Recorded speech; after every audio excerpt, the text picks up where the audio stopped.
La saison de pluie s'est installée et le souvenir des fortes inondations qui ont touché l'année dernière la ville d'Njamena préoccupe la population et certains périmètres de la ville sont anarchiquement occupés. Comment faire face à cette problématique? Le ministre d'État, ministre de l'administration du territoire et de la décentralisation, Liman Mahamat, revient sur ses pas après sa rencontre tenue en 2023 avec les responsables communaux. Cette fois-ci, celui-ci donne des orientations claires aux différents responsables en charge de la gestion de la ville de N'Djamena. Nous devons,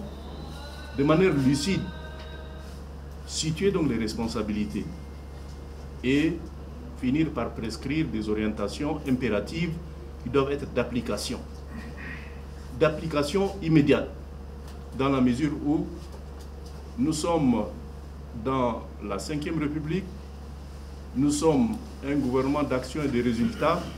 et nous devons avoir donc des résultats. De l'intervention du secrétaire d'État chargé de la décentralisation, Ahmad Oumar, qui appelle à une conjugaison d'efforts, celle de la déléguée générale du gouvernement auprès de la commune, Amina Kodjiana, déplorant le non-respect de la hiérarchie, au propos de la maire de la commune, Bakire Fatime Zara, relevant avec insistance le manque de moyens, à l'appel du coordinateur des maires des 10 arrondissements, Djibril Mahamad, qui invite les services déconcentrés à plus de collaboration, le ministre d'État, ministre de l'administration du territoire et de la décentralisation, tire une conclusion.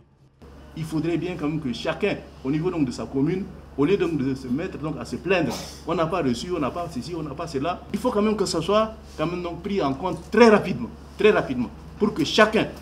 puisse quand même donc exiger la construction donc des puisoirs pour pouvoir donc éviter que les eaux souillées ne soient quand même donc directement donc mis sur quand même donc le goudron qui a été construit difficilement. À l'issue de cette rencontre, il est décidé de la suspension de nouveaux recrutements du personnel permanent à la mairie en attendant les conclusions de l'audit du personnel qui sera bientôt déclenché. Pour la gestion rationnelle et équitable des ressources financières de la mairie, une commission conjointe dirigée par le secrétaire général du ministère est mise en place.